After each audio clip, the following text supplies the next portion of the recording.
All right.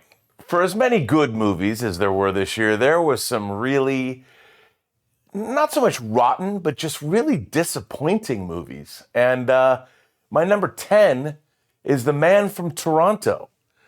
Kevin Hart and, of course, Woody Harrelson. I thought Kevin Hart's done some great, like CIA with Dwayne Johnson, the team-ups he's done with Dwayne Johnson I've really liked. I thought Woody Harrelson and him teaming up, whether it's a hitman, I didn't know what was going on. This film was just very disappointing. I thought the action scenes, comedically, there was nothing about this movie that I found satisfying. And it kind of bummed me out because I think Kevin Hart's very funny, and I did not like this movie.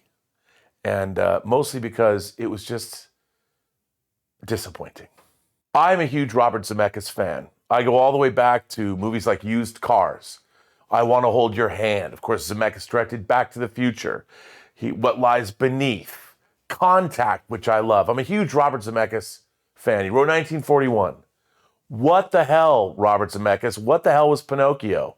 You've got Tom Hanks. I honestly, I didn't understand. You're doing a live action version of one of my favorite classic Disney movies, Pinocchio, which was their second feature after Snow White. How do you F that up? I don't know. This film had no magic. I thought Tom Hanks was not great in it.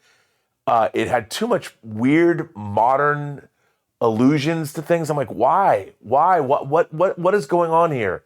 There was nothing about this movie that I liked. And I have to say, again, really looking forward to it. I love all the major players in this movie. And by God, what a crushing disappointment.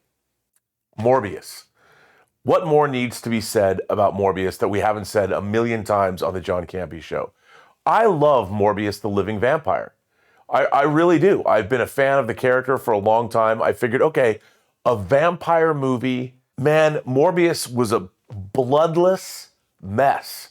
And that's kind of what it was like to watch this movie. And I was so disappointed in this film. What a waste of Jared Leto. I will say this, he gave it his all. But it's as if the studio balked. They're like, oh, we were making this R-rated vampire movie that had bite, and then they decided to neuter the whole thing. There was nothing about this movie that was any good to me. Now, when I was waiting in line to see The Empire Strikes Back for the first time in 1980, you know what book I read while I waited in line? Stephen King's Firestarter. Now, Mark Lester's version with young Drew Barrymore in the early 80s, or actually mid-80s, early 80s, mid-80s, not good. I had high hopes for this. Zac Efron being a dad, I think I like Zac Efron, I do. Boy, this movie, again, unconvincing, did not do a good job. I didn't believe this movie for a minute, had no verisimilitude. Some of the fire effects were okay, but for the most part, a second crushing disappointment in terms of adapting this Stephen King novel. Now, I don't think Firestarter is top tier Stephen King by any stretch of the imagination. This movie was not good. And again, disappointing. I'll admit to you, I'm a sucker for Roland Emmerich's disaster porn. I'm there for it. I think Independence Day is the best movie ever made about giant flying saucers blowing shit up. This movie, Roland, you let me down. This is the Plan 9 from outer space of Roland Emmerich's career. This movie made no sense. It was absolutely ridiculous. I didn't buy 1 minute of it. Normally, his cast of sprawling characters, I'll buy into them. Typical disaster trope characters. Fine, great, awesome. This movie, ridiculous. I mean, it made no sense. There's no physics behind it. And then it turns into some weird alien story, and one of the characters goes and joins with some AI, and they literally have the audacity to leave the audience thinking there's going to be a sequel. This movie's never going to have a sequel. Me Time. Gosh, are we getting a pattern here? Me Time. Kevin Hart, Mark Wahlberg. What the hell? I mean, this movie could have been great. It had a great premise. Your old friends come and lead you down the primrose path. How can you not? Great cast. Again, it should have been funny. This movie was not funny. It was not clever. I'll tell you, I want Me Time back after watching this movie. This movie was not good. It wasn't good on any level. And here's what I don't understand. How do these guys who have made some real money, who've done some critically acclaimed movies they've made, I mean, Mark Wahlberg was in The Departed, which won Best Picture. And he was great at that movie.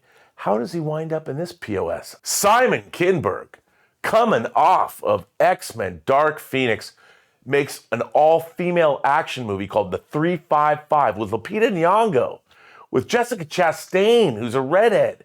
How could you go wrong? Just follow like La Femme Nikita, The Professional, do what Luc Besson does. No, The 355. Again, a movie I had high hopes for. The cast of this movie is really, really good. I mean, all the women in this cast were great in other movies. This movie was we live in a world where there's John Wick movies, even Liam Neeson's endless movies where he uses his skill to take revenge or find somebody or whatever. Just go copy one of those movies. I don't understand. I'm watching this film and I'm thinking, wow, you are squandering some great talent here. I mean, I will. There is, of all these bad movies, there are some joy to be had in here. I like some of the action sequences. I liked seeing these actresses go through the motions, but then they're just utterly squandered. You know, action movies need great scripts like any movie does. I'm a Judd Apatow fan. I like his comedic stable of people, the movies he produces. So a movie about them trying to make a movie, The Bubble, I thought, how could this movie lose?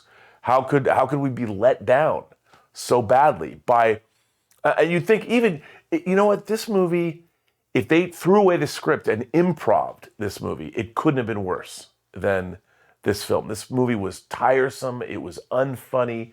It was annoying. I can't believe it came from Judd Apatow. Like, what did they do when they were putting this movie together? Just sitting there going, oh yeah, we're going to release this movie to the public. I would have said, let's reshoot the whole thing because it couldn't have gotten worse. Look, I should have known They, Them. That's what this movie's called, They, Them. It is a place where teens confused about their sexualities, their gender, are sent to basically undergo conversion therapy of a kind to straighten them out. And Kevin Bacon is the mysterious proprietor he runs this place. And look, I should have known. This movie, I thought it would be a really interesting social satire. It would really get into the heart of the matters here, and it would really take, the best satire also has a lot of truth in it. This movie basically had to have skated by that they called it They, Them, and they could hire a bunch of performers that we could say, see, look at our diverse cast of characters that we're providing, that we can tick off whatever boxes we think that you needed to tick off, whatever. However this movie got greenlit, this film was witless. It had nothing interesting to say. It was not suspenseful. It didn't work as a satire. It didn't work as a horror film, a suspense thriller, whatever it was. And not to put too fine of a point on it, the acting wasn't great in this movie either. And I mean, I'm sure they were stoked to get Kevin Bacon. They, Them, not something that you want to watch. It's just not good. Which brings me to my worst film of the year. Now, I have to say, this to me, the pinnacle of disappointment, because this is a film by David O. Russell, Amsterdam. Boy, did this movie just misfired. I love Christian Bale as an actor. His performance in things like American Psycho, amazing. I've loved him all the way back to Empire of the Sun. Even Newsies. What the hell was he doing in this movie? What kind of performance was he giving? I couldn't tell you. It was all over the place. Margot Robbie. Chris Rock is in this movie. Taylor Swift is in this movie. There's a lot of people in this movie. I don't know what they were trying to do. I didn't think anything in this movie worked at all. And even the intriguing, early part of the 20th century storyline, none of it worked. And I was fascinated by looking at here, O. Russell, auteurist director, writer-director. how do you make a film that I don't think worked doing anything it was supposed to do? And to me, this just exemplified my list of bad movies in that I was really looking forward to this film. I thought with all the people that were in it and David O. Russell, and how could you go wrong? And it was just, nothing worked at all. And this movie greatly saddened me.